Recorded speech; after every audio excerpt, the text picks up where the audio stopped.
Hey guys, welcome to the Passport Snob channel.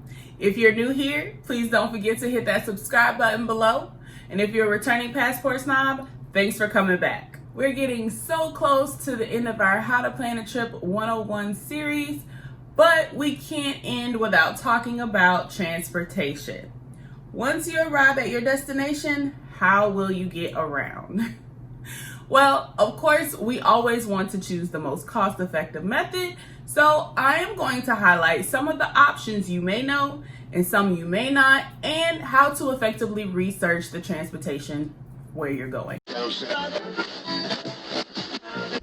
reason I get fly is Ivan Jasper. I even keep your picture in my passport. Love, love. Wake up and... By now, you've figured out all the most important details about your trip, and all that needs to happen now is you need to get there. And once you arrive, what are you going to do? For me, I seldom want to drive because I drive every single day. So a vacation for me is more of getting somebody else to drive for me. I don't want to do the driving. If you live in the US, rideshare programs have taken the nation by storm, and you can get a ride if you have a smartphone at your fingertips. Using a rideshare program can get pretty costly if you're staying for a long period of time, or even if you're staying a short period of time and you have a lot of activities to do and a lot of places to go.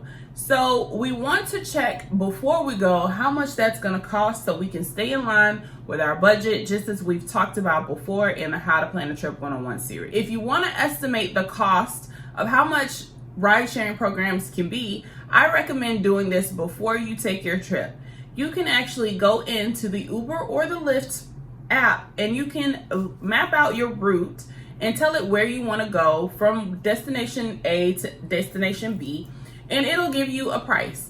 Now, these prices may fluctuate based on time of day or busyness of the area. So this is just an estimate. You want to keep that in mind. If ride sharing just happens to be too expensive, most big cities and tourist destinations have several forms of public transportation that you can choose from. It can sometimes be a bit hard to get that pricing ahead of time, but I still recommend you do the research.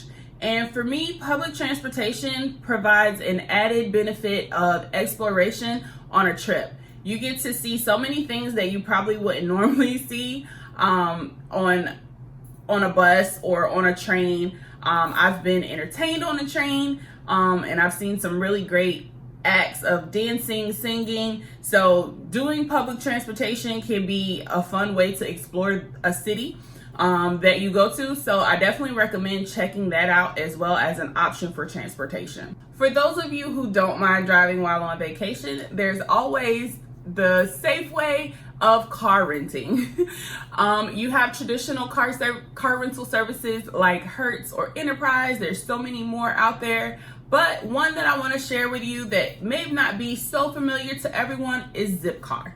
If you are unfamiliar with Zipcar, it's a program that allows you to book your car by hour or day. When using Zipcar, the trips must be round trip, which means that your car must be returned to the place where you picked it up from. This option does require a monthly membership fee, and other fees may apply. So still do your research. Make sure that this option is going to fit within your budget. Another fun option or alternative option for transportation and exploration are rideshare scooters and bikes. You will mostly find these options in large tourist destinations and locations in which locals frequently use this type of transportation on an everyday basis. I found that in certain situations where you're on a constant stop and go, the scooters and bikes can be very helpful because you can stop and go at your pace and do things how you want to do them. So I've actually used a rideshare scooter before, even out of the country. So again, this is something that you want to research and get your pricing ahead of time so you can kind of have an idea if this option fits within your budget as well. Choosing a transportation method is all about staying on budget and also being able to get around once you arrive at your destination. I hope that I've been able to give you some information that will help you on a new trip, or if this is your first time planning a trip, it will be able to help you when you're planning that out.